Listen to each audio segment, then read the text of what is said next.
Tere hommikust päevast ja õhtust, armas Suvariigi kuulaja. Mina olen Märt Belkin. Tere Märt Belkin, mina olen Ain Vaida. Ja see on Suvariik. On küll, jah. Ja tead, me just salvestasime Patreoni osa, üliäge, ülimõnus. Kindlasti soovitan kuulata. Veidi masendav, aga samas muutis kogu Eestit. Rääkisime mõnusa tund aega Reformierakonna rahastamisskandaalist, teise nimega Silvergate'ist, mis on siis narratiivne kaar, mida ma olen siin ehitanud kuid, et jõuda selleni ja tead, mis, ka see ei ole veel kõik, aga seda kõike te kuulete patreon.com/suvariik. Ehk siis siuke meenutus minevikust, kus väidetavalt Reformierakonnani jõudis salakombel ärimeeste raha, aga samal ajal me ei tea, kas see päriselt ka nii oli. Ja kõigele lisaks tuleb see alles välja esmaspäeval, nii et esmaspäeval saad Patreonis seda kuulata. Instagramis võib meid followda, Instagramis võite meid followda @suvariik, paneme sinna ka mingit asja aeg-ajalt ülesse. Täitsa tore. Täitsa tore. Jaa. Ja mul on tunne, et me oleme väikest viisi rahvatantsijad ka või nagu me siin, kus me salvestame, siin on unisex vetsud ja meil oli just selline suurepärane olukord, kus me läksime Anniga mõlemad samal ajal vetsu ja meil oli täiesti jabur olukord, kus me korraks seisime. Seal on kõrvuti uksed ja siis me läksime risti nagu rahvatantsus niimoodi, et mina läksin selle uksest sisse, kus Ann oli ees ja tema teisest uksest. Ma arvan, et see on põhimõtteliselt nagu kui on uut lavastajat vaja või mingit tuljakule mingit uut seda koreograafit, siis ma võin teha. Ja, Vetsutantsu. Mis siis muidu nädala jooksul toimunud on, mis WhatsApp? Kuule, igast asju, jah. Minul on suur väike uudis, tegu on väikse uudisega, aga see on nagu täitsa tore. On see, et kui keegi juhtumisi kuulab meid Soomes Turus, ei kuula, ma arvan. Siis ma lähen Fringe'ile esinema, mis toimub siis Soomes Turu linnas Turkus mai lõpus, mis on nagu kihvt, mai keskel. Mis on nagu kihvt lihtsalt, et pole nagu väga palju välismaal esinenud ja võtsid mugavasse ja mul on hea meel selle üle ja see on hästi tore. Tee mulle siis pärast oma turu-uuringute ülevaade. Ja ma teen. Ma saan aru, et seal on palju, see on põhimõtteliselt nende Tartu. Ka ülikoolilinn, kõige vanem ülikool on seal, ka 200 000 inimest, ka armas ja Tartu vibe on siis see, mis ma saan maikuus teada. Ja siis teine huvitav uudis on ka see, et just täna sain kirja, et ühte teist välismaa festivali, mida ma külastan, mis ei ole Edinburgh Fringe, ma ütlen ära, toetas Kultuurkapital väikse rahaga. Opladi! Ehk siis ma olen võib-olla esimene stand-up komik, kes sai kulkalt raha, aga võib-olla ma olen ainus, kes nagu avaldusi teeb. Ma tegin ma ei ole varem teinud, ma tegin ühe avalduse, see oli Kesine ja nad andsid. Sa oled nüüd riigi laa otsas ära makstud ja... Ma olen industry plant nüüd, jah. Ma olen industriaalne taim. Ja tänases osas siis räägime sellest, kuhu jõuab Eesti vägevalt peaminister Kristen Michali suurepärase kultuuriministeeriumi ja kõige juhtimisel, kuidas me saavutame helge tuleviku. Jah, suur aitäh Kultuuriministeerium, suur aitäh hasartmängijad, alkoholi ja nikotiinitarbijad. Tänan. Teie toel. Lähen ma üle välismaa festivali, mida ma vist ei tohi välja öelda, sest nad ei ole programmi välja pannud, nii et see tunduks rudee. Ja hasartmängudest rääkides, siis ma megalt äge sari on praegu, see on Hämarad panused on selle ajakirjandusliku sarja nimi, mida Delfis saab lugeda, mis paljastab salapäraste netikasiinode telgitagused ja kõike seda ja need on lood muide, mis vääriksid väga tugevat lugemist ja... Kas see oli see, et Eesti annab suht kergekäeliselt neid hasartmängu litsentse välja ja seetõttu hästi paljud on registreeritud Eestis, kuigi vahel on Eesti IP isegi blokeeritud lihtsalt asi, mida ma tean nagu juhuslikult, aga pole lugu ise lugenud. See on üks osa nendest lugudest, aga neid lugusid on veel väga-väga palju. Näiteks ka lugu sellest, kuidas Eesti jalgpalliklubi särgil on näiteks Eestis mitte väga legaalse hasartmängu firma logo, kuidas 2/3 maailma spordiklubidest üleüldse on kuidagi seotud hasartmängu. Kuidas see kogu business tegelikult toimib ja kuidas see on kohati ikka väga hämar? Tead, käisin just esinemas ühele hasartmängu firmale, mis on, mul on tunne, et ma õigustan seda endale alati sellega, et kui mina neilt raha ära võtan, siis on fine yeah. mis on ju. Ei, käisin esinemas ja siis ma pidin arve tegemiseks vaatama kodulehelt, et mis nende firma nimi on, sest firma nimi ei ühtinud selle hasartmängu teenusepakkuja nimega. Ma läksin kodulehelt, otsisin kontaktid, värgid on ju, vaatasin, klõpsisin seal kodukal ringi ja nüüd mind jälitavad need reklaamid. Mul on tunne, et igavesti. Et ma saan vist vajutada, et ära näita mulle neid, aga see oli huvitav, kuidas see kohe sekundiga kogu mu online nagu taju ja kogemus koheselt muutus. Aga rääkides reklaamidest, räägime siis uudistest. Suur uudis Ekspressi sainates oli sellest, mis toimus Riigikogu infotunnis. Riigikogu infotund on suurepärane formaat igal kolmapäeval. Tulevad ministrid Riigikogusse andma aru rahvasaadikutele, kes on tehniliselt nende tööandjad. Ja rahvasaadikud saavad küsida ministritelt küsimusi. Ja Keskerakonna liige Tšaplõgin, kelle eesnime ma ei mäleta, kas Aleksei või Andrei? Aleksandr, peaaegu. Aleksandr Tšaplõgin esitab Kristen Michalile tugeva, tõsise, raske küsimuse. Kas sa loed selle ette? Mul on küsimus Vene Delfi kohta. Avame loeme. Reklaamid seksmänguasjade poodidest, reklaamid swingerklubidest, üksikasjalikud lood pornovõtetest Eestis, intervjuud pornonäitlejatega. Mis toimub? Ja siis Michal vastas talle, Michal oli sassy. Mida näeb harva tegelikult. Nii sassid. Ma nüüd ei tea, millised reklaamid teil tulevad, aga tihti on nii, et Google või teised pakuvad reklaame selle sisu järgi, millele te varem klikkinud olete. Ma ei tea, kas see nii on, aga võib ka nii olla. Väga fun vastus. Väga fun vastus, väga siuke sassy, playful, väga moodne. Michal on ikka nii äge. Ja. Elagu Kultuuriministeerium.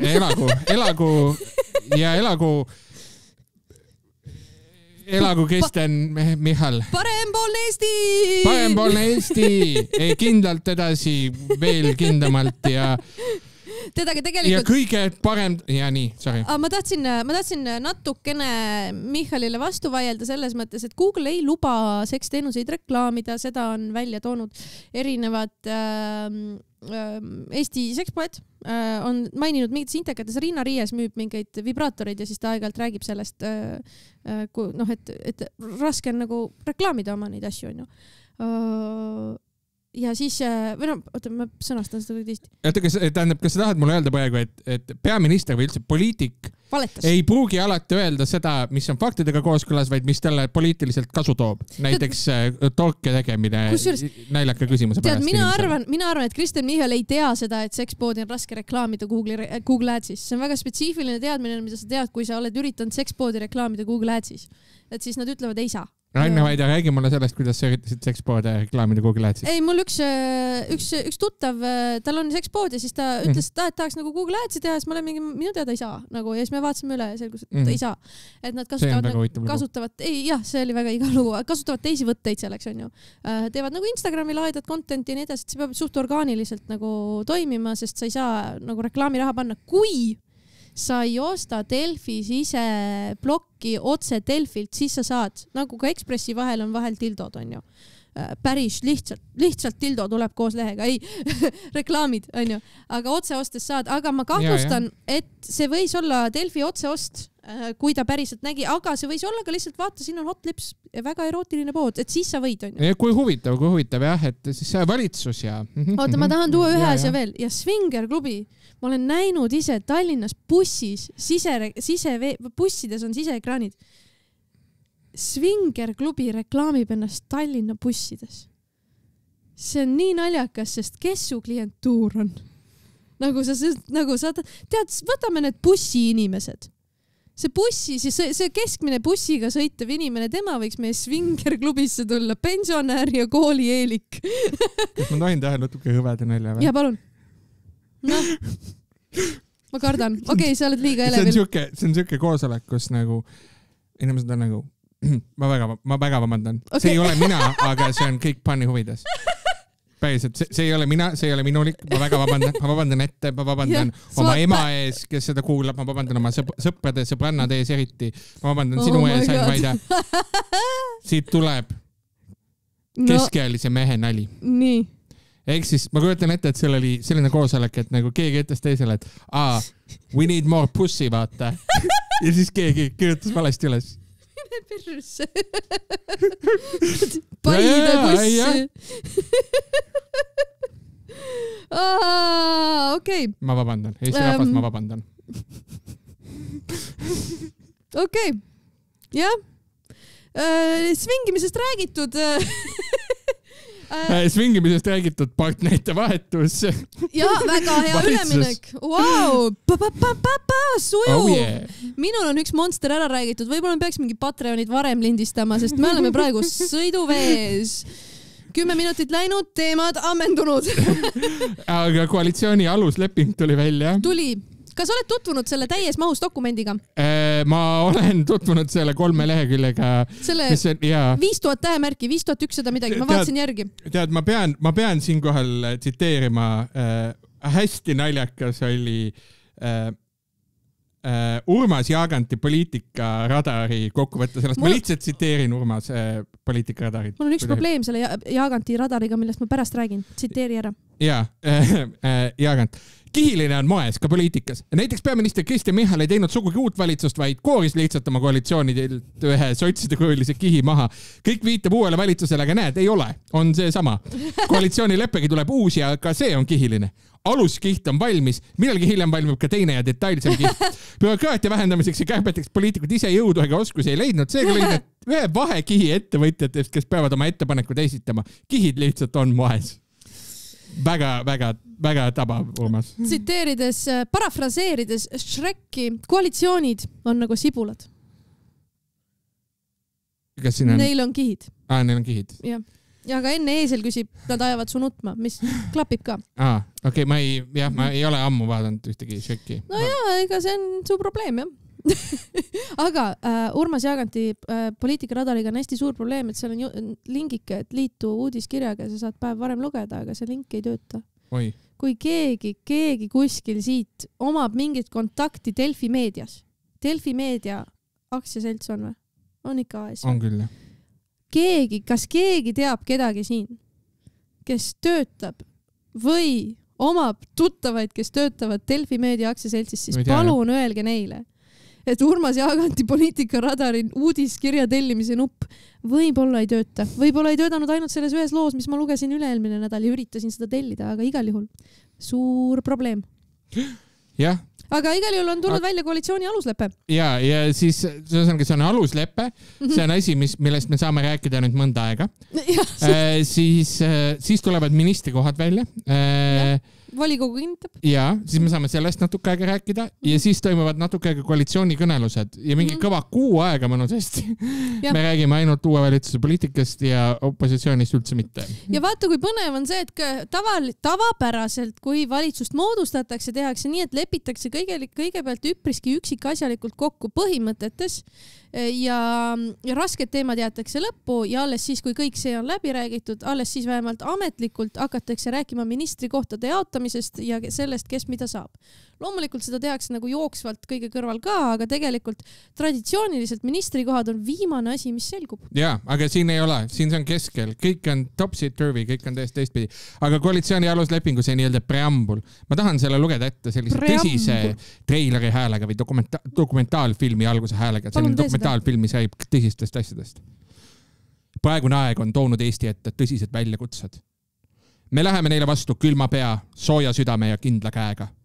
Meie valitsuse ülesanne on julgeoleku tagamine, majanduskasvu kindlustamine ning riigi tõhus ja õiglane juhtimine. Meie eesmärk on Eesti, mille kaitsevõime ja kaitsetahe peletab iga agressori. Eesti, kus vabalt areneb konkurentsivõimeline ja innovatsioonipõhine majandus. Eesti, kus on moodne, ettevõtjasõbralik ja tõhus riigikorraldus. Majanduse kasv ja inimeste heaolu sõltuvad kaitstud ja tõhusast riigist ja teadusest ja innovatsioonist. Meie riik peab olema innovatiivne, lihtne, kiire ja tõhus, et riik töötaks kodanike ja ettevõtete kasuks, mitte nende vastu. Reformierakond ja Eesti 200 jagavad visiooni tugevamast, jõukamast ja turvalisemast Eestist, kus vabadus, vaba eneseteostus, heaolu ja õiglus on tagatud iga kodaniku jaoks. Kui ma lihtsalt seda ette lugesin, siis mulle meenus see vist Esto TV kunagine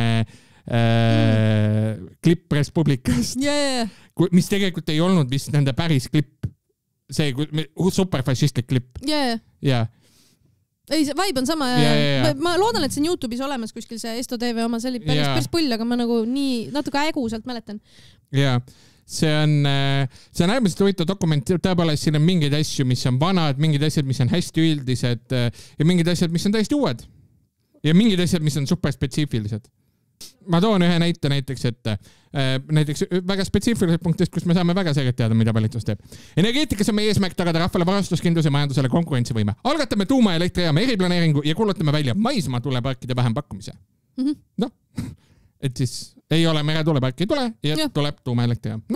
Otsustatud. Teisalt, ega nad on ka maininud seda, et paljusid asju ei ole otsustatud ja tegu on alles alusleppega. Ja kõige lõpus selle 3-lehelise, no tegelikult 2,5-lehelise 1.5 reavahega ja väga mitme enteri nupu kasutamisega koalitsioonileppe alusdokumendis. Ma vihjan sellele, et ka mina olen ülikoolis pidanud kirjutama 10-lehelist teksti ja kasutanud mitmeid erinevaid võimalusi luua lisalõike, et ridu tuleks juurde. Kas sa seda valgeks tõmbamist oled ka teinud või? Et sa pane mingi jõgedega ja tõmbad valgeks teksti? Mis see tähendab? No, et sa kirjutad lihtsalt mingi täieliku jama ja siis sa teed teksti ja teed teksti värvi valgeks. Ei, aga ma olen ääri küljelt. See ei tööta. Ja ma olen ääri küljelt tõmmanud kitsamaks. Ääri kitsamaks teinud, rea vahe pannud mitte 1,5 või 1,6, mingid siukseid. Ja siis PDF-ina salvestanud, siis ta ei saa vaadata, mis ma teinud olen. Aga igal juhul, kõige lõpus on siis kirjas koalitsiooni läbirääkimiste edasine töökorraldus, mis pakub minule palju rõõmu.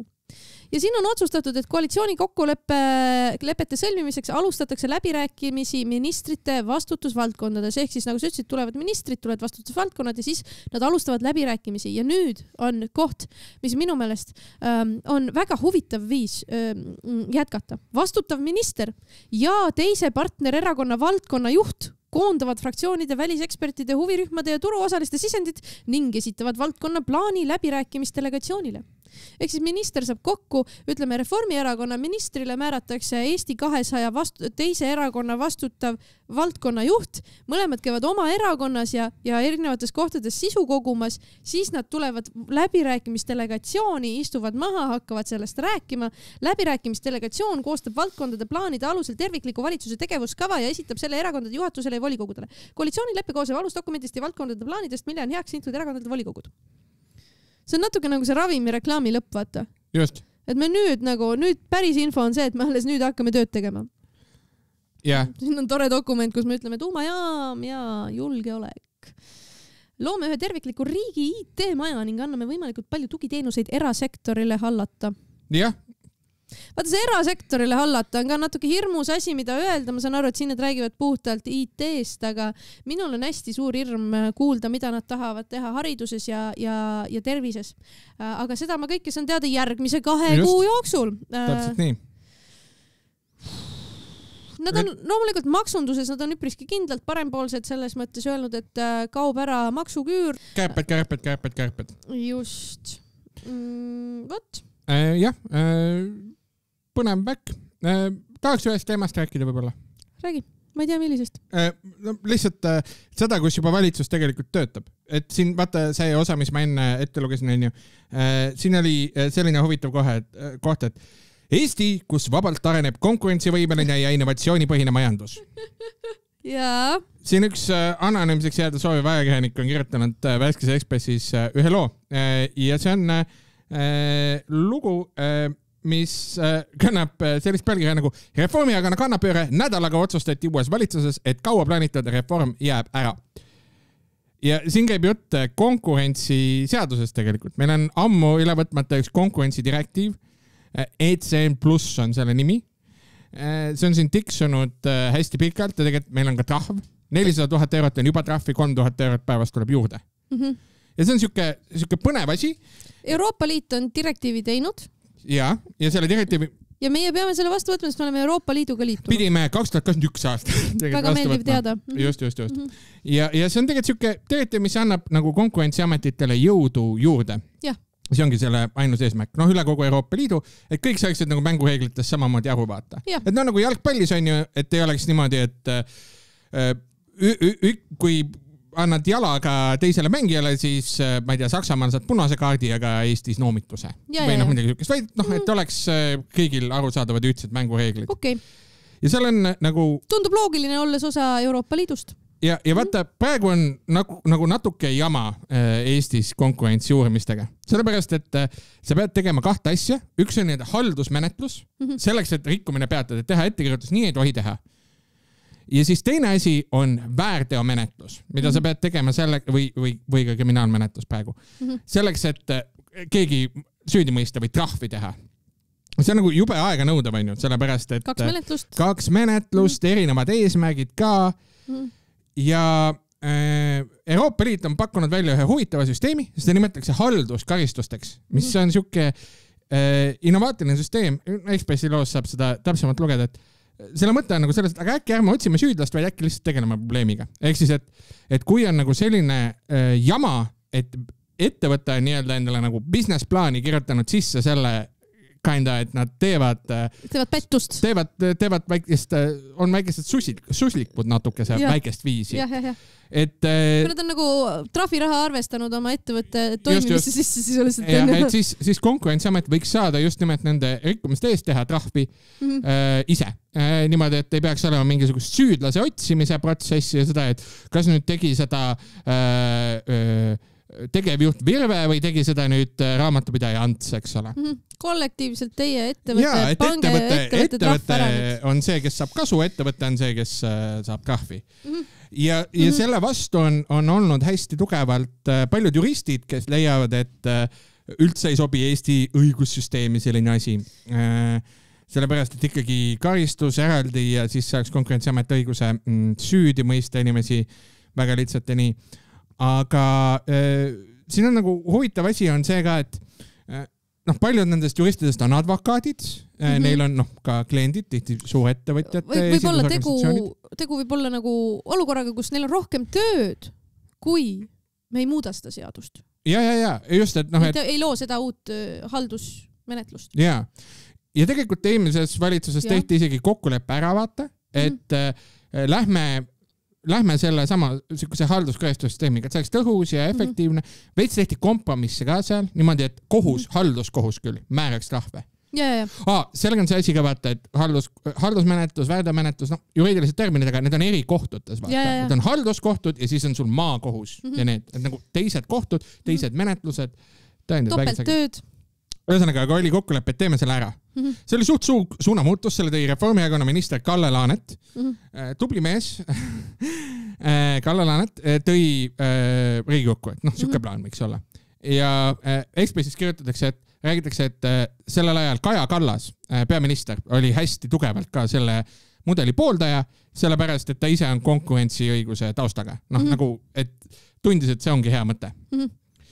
Aga siis valitsuses nagu see nii-öelda koputati ära, liikus Riigikokku, aga siis järsku selgus, et Eesti 200 on sellele mõttele täiesti vastu. No see on šokeeriv, jah. Eesti 200 armastab konkurentsi, ma olen kuulnud. Eesti 200 armastab konkurentsi ja nad tahavad luua Eesti, kus on konkurentsivõimeline majandus ja nii edasi. Ja see on selles mõttes huvitav, et vaata varem oli olnud hästi tugevalt selle sama reformi vastu Isamaa. Ja sellepärast ei liikunud edasi, sest et nii nagu oli vaata, et Isamaa käes oli Justiitsministeeriumi portfell hästi pikka aega, välja arvatud siis, kui Isamaa ei olnud valitsuses ja Maris Lauri oli natuke aega justiitsminister. Aga sellel ajal oli põhimõte väga selge, et ei ole sellist asja ikkagi põhiõigused, väärgid, särgid, eraldi menetlused, nii edasi. Ja siis, kui see eelnõu Kalle Laanet tõi, see seisis majanduskomisjonis päris pikalt. Kes majanduskomisjoni juhtis? See ei ole isegi nõuline, Reformierakonna kaudu see tuli, aga seal oligi see, et Eesti 200 oli vastu, sotsid olid hästi tugevat uue süsteemi poolt ja Reformierakond oli siuke natuke ambivalentne. Ja see alternatiivne süsteem on see, et teha ikkagi väärteomenetlusi edasi, lihtsustada natuke seda nii-öelda haldusmenetluse poolt, aga et see karistamise osa jääks eraldi. Ainult mõne vahega, näiteks, et tegelikult Konkurentsiametil mingeid õigusi on vähem. Sellepärast, et näiteks paljudel inimestel tekkis tunne, et vaata, et selle direktiiviga saaks Konkurentsiamet näiteks sellise õiguse, et nad võiksid küsida firmadelt välja dokumente ja firmad peaksid neile seda andma. Praegu see on ka nii, et see toimib. Et küsid välja ja nad peavad andma. Aga järsku tekkis ka selline argument, et aga meil on olemas Eestis see, et ennast, ei saa nõuda, et sa ennast kuriteos süüdi tunnistaks, vaata. Et süütuse presumptsioon on. See on päris huvitav juriidilisest vaatepunktist, põnev asi. Pigem juriidilistel isikutel, see on firmadel, ei nähta seda süütuse presumptsiooni kui asja. Juriidiline isik on teine asi kui lihtsalt inimene. Ja teine asi on see, et siis ma võin lihtsalt öelda, ma ei anna sulle su dokumenti, ma olen, et praegu ei saa, aga uue seaduse järgi võib-olla saad, jah. Öelda, et ma ei anna seda dokumenti sellepärast, et see muidu süütuse presumptsioon, jah. Väga huvitav olukord. Et Konkurentsiametil on nagu keerulisem natuke saada tööd teha. Jaa. Okei. Ja Ekspressis kirjutatakse sellest ka, et see olukord tegelikult see konkurentsiseadus ei puuduta tingimata väga paljusid ettevõtjaid, see on ikkagi suur ettevõtjate teema ja seal mainitakse ka, et spekuleeritakse, et näiteks kindlasti Margus Linnamäele võiks see eelnõu meeldida. Mis ei ütle muidugi midagi selle kohta, et midagi muud see ei ütle. See ei ütle seda, mida poliitikud teevad, et see oleks kuidagi seotud Margus Linnamäega, et poliitikud ikkagi teevad ise konkurentsivõimelist riiki. Praegune koalitsioon on otsustanud, et nende 5 konkurentsivõimelist riiki teha on see, et nad ei võta vastu direktiivi, mille me oleksime pidanud vastu võtma 2021. aastal, mis tõttu sinu ja minu maksuraha läheb Eesti trahvi maksmisesse, sest me ei võta seda vastu. See on üks pool, jah, ja teine asi on see, et me ei tee mingisugust lapsehoidja riiki ja riiki, mis karistaks ja ausaid ettevõtjaid nurka paneks. See on ka oluline muidugi, et me seda ei tee tegelikult. Oota, ma ei saanud aru. Ehk siis, et me ei taha seda, et meie regulaatorid või järelevalveasutused saaksid tõhusalt teha järelevalvet asjadele, sellepärast, et see oleks ju lapsehoidja riik ja see oleks ausate inimeste kiusamine tegelikult. Minu arust see on ka mõistlik. Okei, sa läksid sellesse iroonilisse. Ma olin võib-olla, miks sa arvad, et me irooniline olin? Sa läksid, elagu parempoolne riik! Sa läksid sellesse. Aga vaata, nüüd on nagu see case on ju, et nagu kurat võtku, kui sa päriselt seisad ettevõtluse eest ja sa usud turumajandusse, siis võta ennast kokku ja lase see turg vabaks nii, et kõigil on ühesugused mängureeglid. Mis tähendab ka seda, et praegu sa tekitad meile mingit erisust Euroopa Liidust. Minu maksuraha eest ma maksan seda trahvi. Mina maksan seda trahvi kinni, on ju. Et see on nagu kõige retsim osa sellest ka, et nagu kõik inimesed, kes maksavad makse, mida me oleme siin tõstnud aastaid, on ju, maksavad kinni selle, et Margus Linnamäe saab nüüd rõõmustada, et seda seadust ei tule. Ja riik paneb ju iga päev 3000 eurot juurde sinna trahvi, on ju. No nüüd varsti enam ei pane, sellepärast, et uus valitsus lahendab selle probleemi ära ja võtab vastu selle versiooni sellisel kujul, nagu Eesti 200 käis välja oma alternatiivse ettepaneku selle sama. Et nad tegelikult lahendavad selle probleemi ära. Aga kui ma ausalt räägin, siis see on tegelikult ju kurb ju. No võib-olla natuke see on. Et kui me tegeleme, nagu kui riik otsustab, et Konkurentsiametil on veel vähem jõuõlga, kui tal seda varem olnud on, siis see on objektiivselt tegelikult ju kurb. Arvestades seda, et paljud pidevalt ütlevad, et Konkurentsiamet on natukene nagu lühikeste kätega, võib-olla pole piisavalt mehitatud, võib-olla ei ole võimekust teha neid toiminguid, mida nad võiksid ja peaksid tegema oma nagu seaduse poolt määratud ülesannetes. Praegu on umbes 14 inimest, kes Eestis Konkurentsiametis tegelevad konkurentsi järelevalvega. Näiteks Lätis on 56. No Läti on ikkagi suurem riik. Läti on ikkagi suurem riik, võimas, Me ei saa Eestis lubada endale võib-olla sellist asja. Aga see on kurb. Tegelikult on kurb. Kui me nüüd otse ütleme, siis see on ju selles mõttes, et me tegelikult tegeleme ju Konkurentsiameti nõrgendamisega. Ja mis on hästi huvitav, on see ka, et just see vaba turg, vaata. Et me näeme, minu arust vist oli majanduskomisjoni istungil eelmine aasta, ütles Konkurentsiameti peadirektor ka seda, et tegelikult tema jaoks on natuke huvitav see või nagu jahmatav või üllatav see, et paljud ettevõtjate esindusorganisatsioonid on nende muudatuste vastu. Sellepärast, et tegelikult ettevõtjate jaoks on kõige olulisem see, et meil oleks vaba konkurentsikeskkond. See, et sul ei saaks tekkida mingeid monopole või kedagi, kes nagu solgivad turgu ja ei lase sellel samal ausal konkurentsil, mis nagu me teame, on tarbijale kasulik, on firmadele kasulik, lööb hinnad alla, tõstab kvaliteeti, teenuste kättesaadavust, kõike seda, et see peaks olema asi, mida just ettevõtjad kõige rohkem tahavad. See ongi minu jaoks šokeeriv ka. Et kui ma räägin, kui ma panen endale selle parempoolse mütsi pähe, siis minu arust kõige loogilisem asi, mida ma tahaksin, oleks see, et järelevalve töötaks niimoodi, et kui see kuradi kaabakas minu kõrval, minu konkurent hakkab varastama, pettust tegema, nihverdama, siis ta jääb süüdi. Täpselt see nagu Olerexi teised ajasid taga. Et ega nagu, mul on tunne, et riik ei oleks uurinud, kui kõik ülejäänud ei oleks turul karjunud, et kuulge, et nad varastavad. Ja ma saan aru sellest ka, et on absoluutselt on seda, et nagu kohati mingites valdkondades me teeme mingeid menetlusi, uurimisi või on mingid nõuded, mille täitmist jälgitakse ja nii edasi, mis võib-olla ei ole arusaadavad või põhjendatud, eks ju. Ja jätab hullu nagu ülereguleerimise mulje, aga see alati nii ei ole ja see ei tähenda seda, et nagu kõik nõuded on mõttetud, vaata. Kindlasti selle üle tuleb arutada, aga siuke nagu protsendi kärpimisega, et kärbime ametnikke sellepärast, et ametnikud on... Peab kärpima. Peab kärpima, ne? Kurat. No oli ju jutt, et kärbime, ne? Et see kohati võib anda nagu vastupidise tulemuse, sellepärast, et mingil hetkel need võivad nagu... Kuskilt tuleb tööd juurde teisest otsast, on ju? Okei, ma täpsustan, ei varastanud, skeemitasid, ärge andke kohtusse, aitäh. See oli siis meie tõsine osa sellest podcasti osast, see on Suvariik. Rääkides suvariiklusest, siis Eesti Päevalehes on Lauri Laats kirjutanud arvamusartikli, mille pealkirja ma tahaksin välja tuua, sest see pealkiri on lihtsalt kasutanud pealkirja generaatorit ja see pealkiri on Lauri Laats. Kas koalitsiooni alusleppe kirjutas Keit Kasemets või ChatGPT? Mis on nagu, kui kringel sa olla saad, nagu sa tahtsid panna kokku kaks asja, mis nagu on praegu teemas ja siis tegid Keit Kasemets ja ChatGPT. Inimesed loevad seda siis. Ja siis ta kirjutab, et pole põhjust imestada, kui koalitsioonilepingu valmimine venib nii pikale, et lõpuks polegi mõtet seda enam teha, valitseda saab ju niisama ka kogemuse pealt. Ja siis ta kirjutab, Reformierakonna ja Eesti 200 koalitsioon avalikustas täna dokumendi, kus Eesti ees seisvad väljakutsed ning neile pakutavad lahendused on kirja pandud 2,5 leheküljele. See uuendusliku nime saanud koalitsiooni alusleping on sedavõrd üldine, et võib olla kokku visatud hommikukohvi kõrvale Keit Kasemetsa poolt või on siis ChatGPT appi võetud. Mida vittu, Lauri? Millega tegeleme nagu? Mis asi see on? Palju sa vaeva nägid, kas selle artikli pani sa hommikukohvi kõrval kokku või kirjutas ChatGPT? Nagu anna mulle, nagu ma lugesin 2 lõiku.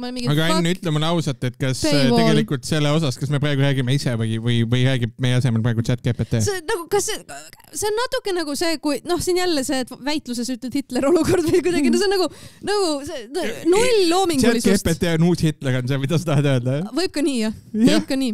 Ma olen tegelikult nõus sellega, sellepärast, et see, ikka ChatGPT...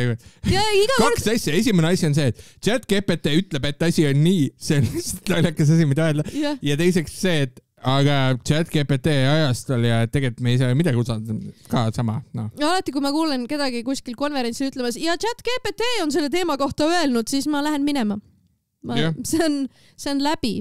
Aitab küll. See on nagu fidget spinnerid. Nii on. Läbi on. Ära räägi rohkem mulle ChatGPT-st. Võta kokku ennast. Kasutad, siis ära ütle seda välja. Ei ole vaja teada.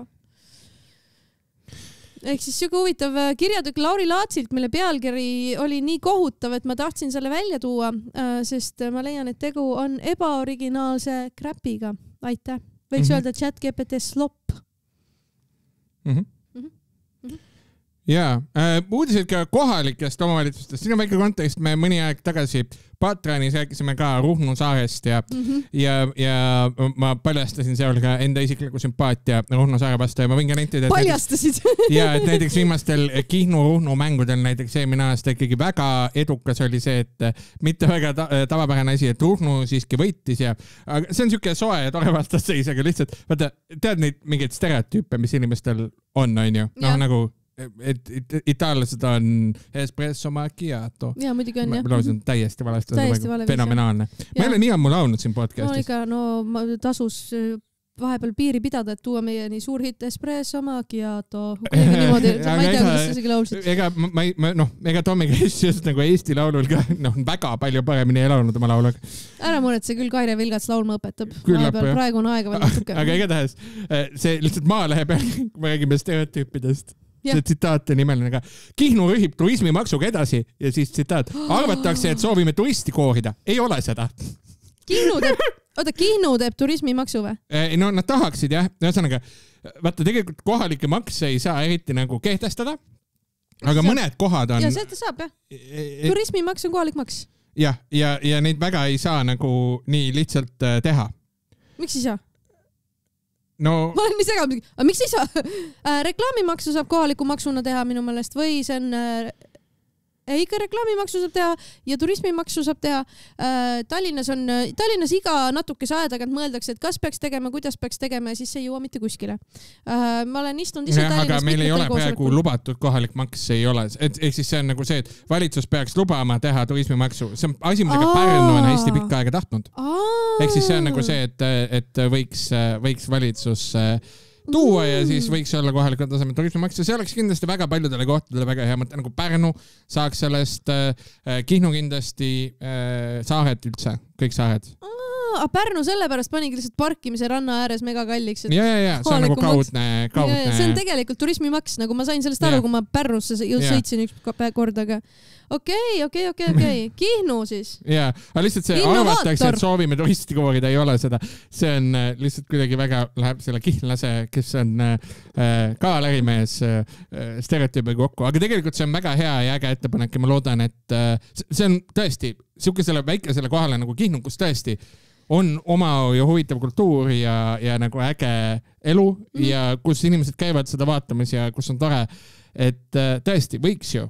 Aga nad ütlevad ülipullid, vaata, arvatakse, et Soome turistikorjad ei ole nii. Nad ütlevad, lihtsalt esimene samm on turismimaksu lisamine kohalike maksude loetellu. See on see, et nagu aga lisage ja siis me mõtleme selle peale. No me teame, mis eesmärk on. Väga pull. Mulle meeldib turismimaks. Ma ütlen selle kohe ära. Mulle meeldib turismimaks kohtades, kus ta on põhjendatud, kuna turist tuleb näiteks lühikeseks ajaks pinnale ja kulutab kohalikku infrat väga palju. Need on tihti suuremad kruiisisadamad. Veneetsia, väga põhjendatud turismimaks. Ja teine külg on see, et turismimaksu tavapäraselt kogutakse hotellikülastuse pealt. Ja ma arvan, et see võib-olla just vastupidi ei ole põhjendatud, sest kui sa viibid seal pikalt ja kasutad palju kohalikke teenuseid, siis sa tood oma käibemaksu sinna nagunii.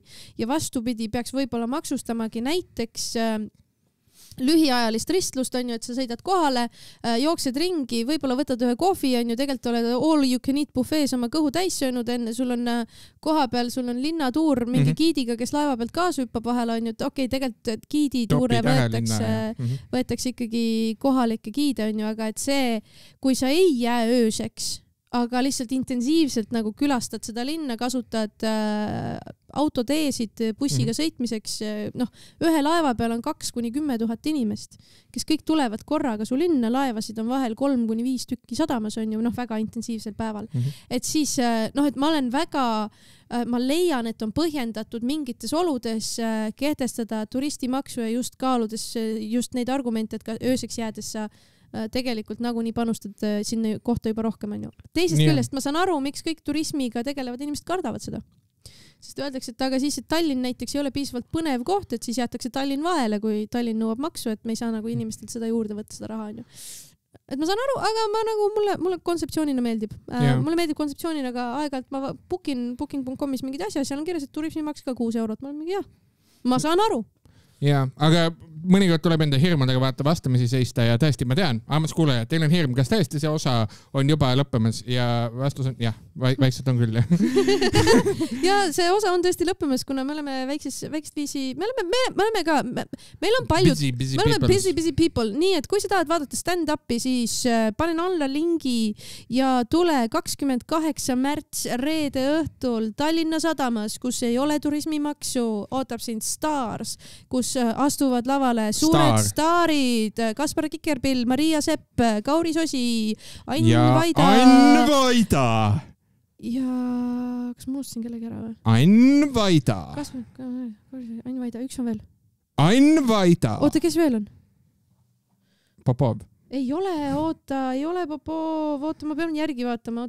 Oota, kohe, kui sa pead ära minema, siis mine ära, aga oota, ma kohe ütlen sulle. Ma ei lähe. Karl-Alari Varma on ka loomulikult. Ka Varma, muidugi. Ja Ain Vaida. Stars Karaoke. Seal saab pärast karaoket ka laulda, aga me teeme lihtsalt ühe laeda stand-up õhtu. Kaspar Kikerpill, Maria Sepp, Kauri Söösi, Karl-Alari Varma ja Ain Vaida. 15 eurot pilet, aga kui kasutad koodi Secret List. Ega sa ei pea mu koodi teadma. Secret List. Saad 12 eurtsiga, jumala lahe õhtu tuleb ja pärast seda linna peale jooma. Patreon.com/suvarik. Aitäh, et te kuulasite. Aitäh, et te kuulasite.